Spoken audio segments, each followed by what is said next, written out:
আজ সেই বহুল প্রত্যাশিত 12 ফেব্রুয়ারি ত্রয়োদশ জাতীয় সংসদ নির্বাচনের দিন।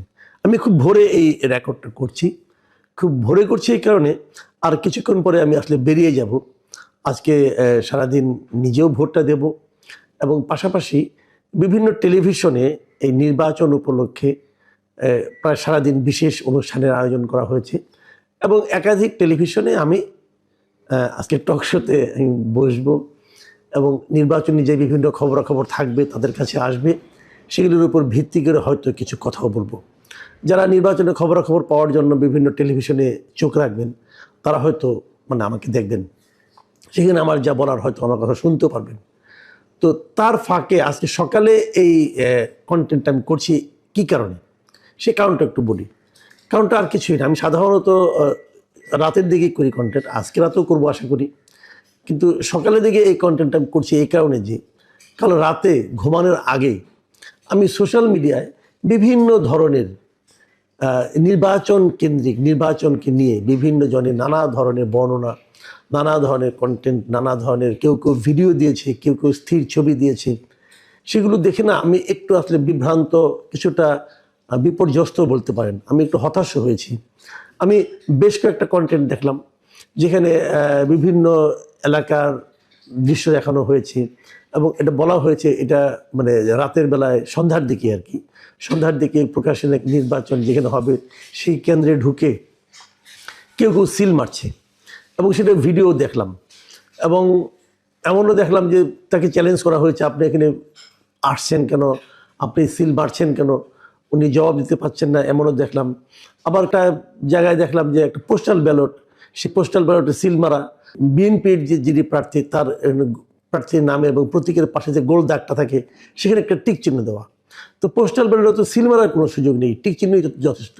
তো সেটা কি হলো সেটা বড় কথা না, বড় কথা হলো এই ব্যালটটা বাইরে আসলো কেন, এই ব্যালটটা এখনই কি করে বাইরে আসলো, এই ব্যালট তো এখন বাইরে আসার কথা না। আবার এর বাইরে আরেকটা ছবি দেখলাম যেখানে নাকি ভোট শেষ, তো ভোট তো শুরুই হয়নি তাই না, তার আগে দেখলাম যে একটা ব্যালট পেপার যে ভোটের যে রেজাল্ট শিট হয় সেখানে জামায়াতের যিনি পোলিং এজেন্ট হবেন তার সিগনেচার সহ একটা কাগজ বাইরে চলে এসেছে। তো এসব দেখে না আসলে আমি একটু মনই খারাপ করলাম যে আসলে তাহলে ভোটের নামে হচ্ছেটা কি। আমরা এর আগে নিশিরাতের ভোটের কথা শুনেছিলাম, এখন কি তাহলে সন্ধ্যা রাতের ভোট হচ্ছে, নাকি এগুলি সবই বানানোও কিন্তু হতে পারে। বানানো হতে পারে কিভাবে, আমি অনেক কিছু দেখেছি। যে আমার নিজের জীবনে একটা ঘটনা বলি, গত 3-4 দিন ধরে আমার কাছে অনেকেই আমাকে কাছে আমারই একটা ফটো কার্ড পাঠাচ্ছেন। সেই ফটো কার্ডটা আপনারা দেখেন, সেই ফটো কার্ড আমার ছবি দিয়ে লেখা হয়েছে যে বিএনপিকে ক্ষমতায় আনার জন্য নির্বাচন কমিশন ও প্রশাসন যা যা করার দরকার সব করছি। এটা আমি দেখলাম, এটা এসেছে। আমি আমি আমি যে ফটো কার্ডটা আপনাদের আমার কাছে পাঠিয়েছি, এখানে আমার দেশের সিম্বল দেওয়া আছে এবং আমার দেশ পত্রিকার একটা কার্ড দেওয়া আছে। আবার নিচে আবার দেখলাম তারা শিরোনাম টাইম নামে একটা প্রতিষ্ঠানের নাম দিয়ে তারা এটা করেছে, আমার ছবিটাও দিয়েছে এখানে, এআই দিয়ে বানিয়েও সেটা হয়েছে। কিন্তু কোশ্চেনটা হলো এই কথাটা আমি কোথায় বললাম। আমি নিজে যা কিছু বলি ভাই, আমি সাধারণত আমার নিজের মন থেকে বলি, নিজের চিন্তা থেকে বলি। এই ধরনের চিন্তা তো আমি কখনো করিও নাই, এটা আমি কোথায় বলেছি। যদি কেউ ভিডিওটা দেখাতেন তাহলে ভালো হতো। আমি নিজেও বুঝতে পারছি না এই ধরনের কথা আমি কেন বলতে যাব, এবং আমি নিশ্চিতভাবে আপনাকে আমি গ্যারান্টিতে বলতে পারি এই ধরনের কথা আমি বলিনি। যদ্দূর মনে পড়ে একবার আমি বলেছিলাম, খুব সম্ভবত স্টার নিউজ কিংবা এই ধরনের কোনো একটা অনুষ্ঠানে, আমি যদ্দূর মনে পড়ে, আমি তো প্রচুর টকশো করি, তো আমি বলেছিলাম এরকম কথা যে নির্বাচন শুরুর আগেই তো নির্বাচন নিয়ে বিএনপি এবং জামায়াতের মধ্যে পরস্পরের বিরুদ্ধে অভিযোগ শুরু হয়ে গিয়েছে। বিএনপি অভিযোগ করছে যে জামাতে প্রশাসনের বিভিন্ন জায়গায় জামাতের লোক বসানো হয়েছে, এবং জামাত অভিযোগ করছে প্রশাসনের বিভিন্ন জায়গায় বিএনপির লোক বসানো হয়েছে, এবং তারা অভিযোগ করেছে যে এরকম প্রশাসন এবং নির্বাচন কমিশন তারা জামাতের অভিযোগ করেছে যে বিএনপিকে জেতানোর জন্য যে কোনো কিছু করতে পারে। এই ধরনের কথা আমি বলেছিলাম বলে মনে করে, কিন্তু এটা তো ওদের অভিযোগ। অন্য একটা দল অভিযোগ করেছে একটা দলের এটা করতে পারে, একটা দলের জন্য এটা প্রশাসন করতে পারে। তো সেই অভিযোগটাকে আপনি যদি আমার কথা বলে চালাই দেন, তো অন্য একজনের অভিযোগকে, তাহলে লোকে তো ভুল বুঝবে।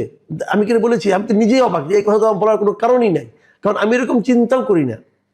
আর যদি ধরা যাক, চিন্তাও করি, তো আমি তো ভাই সাংবাদিকতা করেছি অনেক, আমি তো মিনিমাম সেন্সটুকু আমার আছে যে এটুকু বললে কি এটাকে বলা যায় এভাবে কোনো তথ্য প্রমাণ ছাড়া হচ্ছে।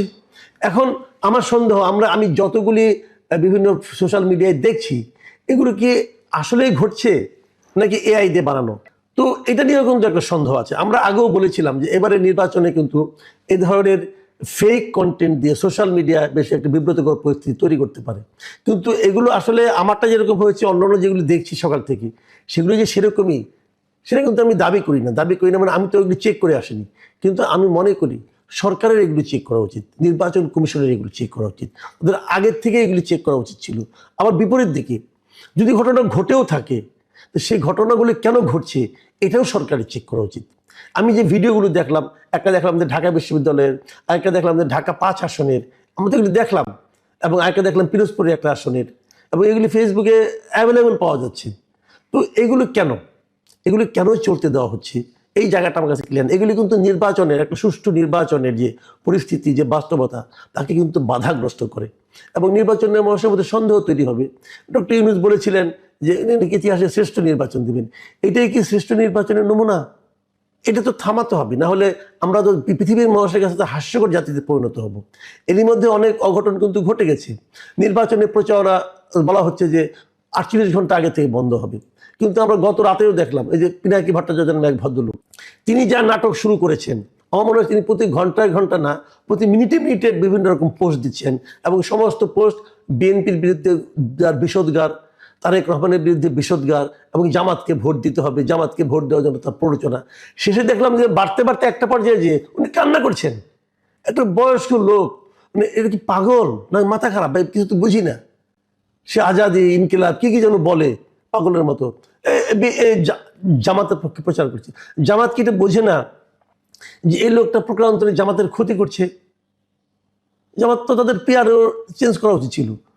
তো এগুলো চলছে এই দেশে, এবং আমরা এগুলো দেখছি, এবং এর ফল কি হবে? আলটিমেটলি নির্বাচন একটা হয়ে যাবে, এবং সেই নির্বাচনে যেই জিতুক, ধরা যাক কথার কথা যে জামাতের বিজয়ের জন্য পিনাকি ভট্টাচার্য এরকম জান প্রাণ দিয়ে লড়ছে, যদি জামাত জিতে যায়, তাহলে এই সমস্ত যে আপনার এই যে অনিয়মগুলো, এগুলো ভার কি জামাতকে বহন করতে হবে না? আমি তো জামাত থেকে সেন্সিবল